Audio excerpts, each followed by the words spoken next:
جو نماز پڑھتا ہے، میں بہت معذرت کے ساتھ کہوں گا، آج ہماری اکثریت کا حال کیا ہے؟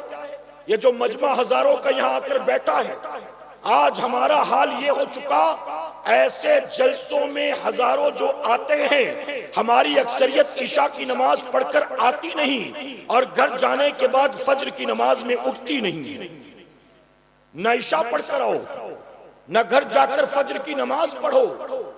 اللہ تمہیں کامیابی دے گا، اللہ تمہیں عزت دے گا، اللہ تمہیں سربلندی دے گا۔ اچھا مجھے بتاؤ، یہ جتنے بیٹھے ہیں سب انگوٹھا چھاپ تو نہیں ہوں گے، پڑھے لکھے نوجوان بھی ہوں گے، پڑھے لکھے نوجوان بھی ہوں گے، سارے غریب نہیں ہوں گے، مالدار بھی بیٹھے ہوں گے، سارے گاؤں دیہات والے نہیں، شہروں کے لوگ بھی آئے ہوں گے۔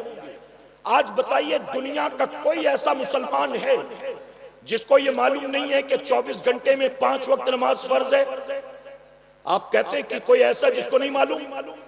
جنگل میں رہنے والا ہوگا تو اسے بھی پتا ہوگا، تو کیا بتائیے شہر والوں کو اور پاسکوڑا جیسے علاقے میں رہنے والوں کو نہیں پتا کہ 5 وقت نماز فرض؟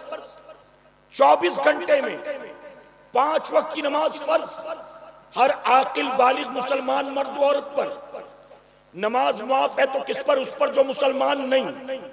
نماز معاف ہے اس پر جو نابالغ ہو، نماز معاف ہے اس پر جو پاگل ہو، دیوانہ ہو، مجنون ہو، نماز معاف ہے اس پر جو مر گیا ہو، نماز معاف ہے حیض و نفاس والی عورت پر۔ علاوہ اس کے نماز کی فرضیت کا عالم جانتے ہو کیا ہے؟ فرمایا گیا ایک مسلمان جس کے دونوں ہاتھ دونوں پیر کٹ گئے ہو، توجہ ہے نا آپ کی؟ ایک مسلمان جس کے دونوں ہاتھ دونوں پیر کٹ گئے، ایسا معذور، ایسا ہینڈی کیپ، اس پر بھی نماز معاف نہیں ہے۔ کہا گیا وہ کیسے پڑھے؟ مسجد تک جا نہیں سکتا، وضو کا لوٹا اٹھا نہیں سکتا، نل چلا نہیں سکتا، وہ کیسے پڑھے گا؟ تو فرمایا گیا تیمم کی نیت سے اپنے چہرے کو دیوار میں ہلکے سے رگڑ لے، چہرے کا مسح کر لے تیمم کی نیت سے، اور نماز کو ادا کرے۔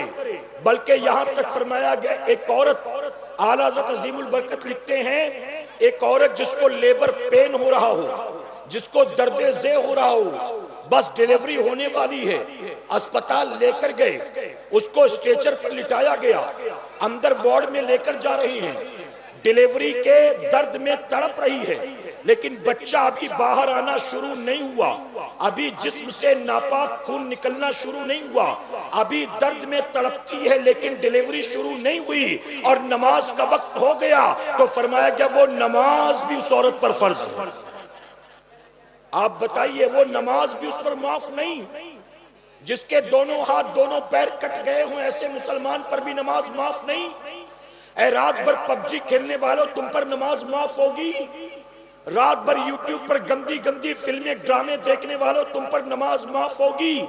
ویب سیریز دیکھنے والوں، تم پر نماز معاف ہوگی؟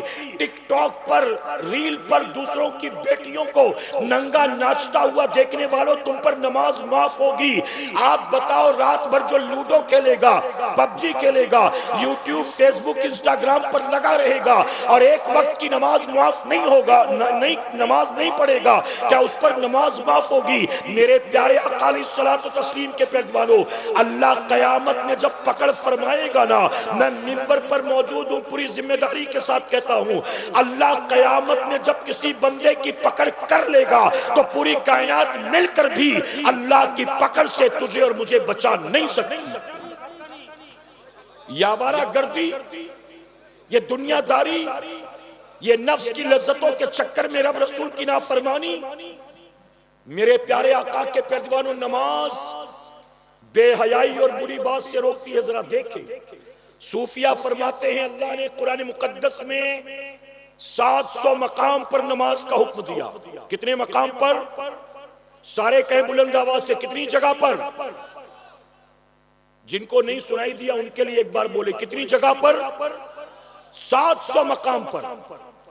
اللہ نے قرآن میں 700 مقام پر نماز کا حکم دیا، پھر بھی پڑھ رہا ہے مسلمان، پڑھ رہا ہے۔ میں جمعہ کی 2 رکعت کی بات نہیں کرتا، میں عید بقرہ عید کی بات نہیں کرتا، ارے وہ پڑھنے تو شرابی بھی آ جاتا ہے، وہ پڑھنے تو جواری بھی آ جاتا ہے، وہ پڑھنے تو رب رسول کا باغی بھی آ جاتا ہے۔ یہ کیا کمال ہے کہ تو بھی شب برات میں مسجد میں آ گیا، یہ کیا کمال ہے کہ تو بھی جمعہ کی 2 رکعت پڑھنے کے لیے مسجد میں آ گیا۔ ارے کمال تو یہ ہے کہ تو دنیا میں مصروف تھا، لیکن جب اللہ کے منادی نے آواز دیا حی علی الصلاۃ حی علی الفلاح، اللہ کے منادی نے جیسے یہ آواز دی تو نے دنیا کو جھٹک دیا اور رب کا سجدہ کرنے کے لیے اللہ کے گھر میں حاضر ہو گیا۔ میرے پیارے آقا کے پیروانوں، ماہ رمضان میں پڑھ لینا۔ اچھا کچھ لوگ کہتے ہیں میں رمضان میں پابندی کرتا ہوں۔ رمضان میں پابندی کرتے تو کوئی کمال نہیں کرتے، اس کی وجہ کہ جو تجھے نماز سے روکنے والا ہے نا، اللہ نے اس کو قید کر دیا۔ جو نماز سے روکنے والا تیرا دشمن شیطان تھا، اللہ نے اس کو قید کر دیا، تو تو مزے سے خوب پڑھتا رہا۔ تو نے فجر بھی پڑھا، ظہر بھی پڑھا، عصر بھی پڑھا، تو نے دن بھر بھوکے رہ کر تراویح بھی پڑھ لی، تو نے کوئی کمال نہیں کیا۔ جو تجھے روکنے والا دشمن تھا، جب وہ قید میں گیا تو نے خوب پڑھ لیا۔ کمال تو یہ ہے کہ روکنے والا دشمن آزاد گھومتا ہو اور تو 5 وقت اس کا مقابلہ کر کے اللہ کا سجدہ ادا کرے۔ ذرا اس کا مقابلہ کر کے پڑھ تو صحیح۔ میرے نبی نے حدیث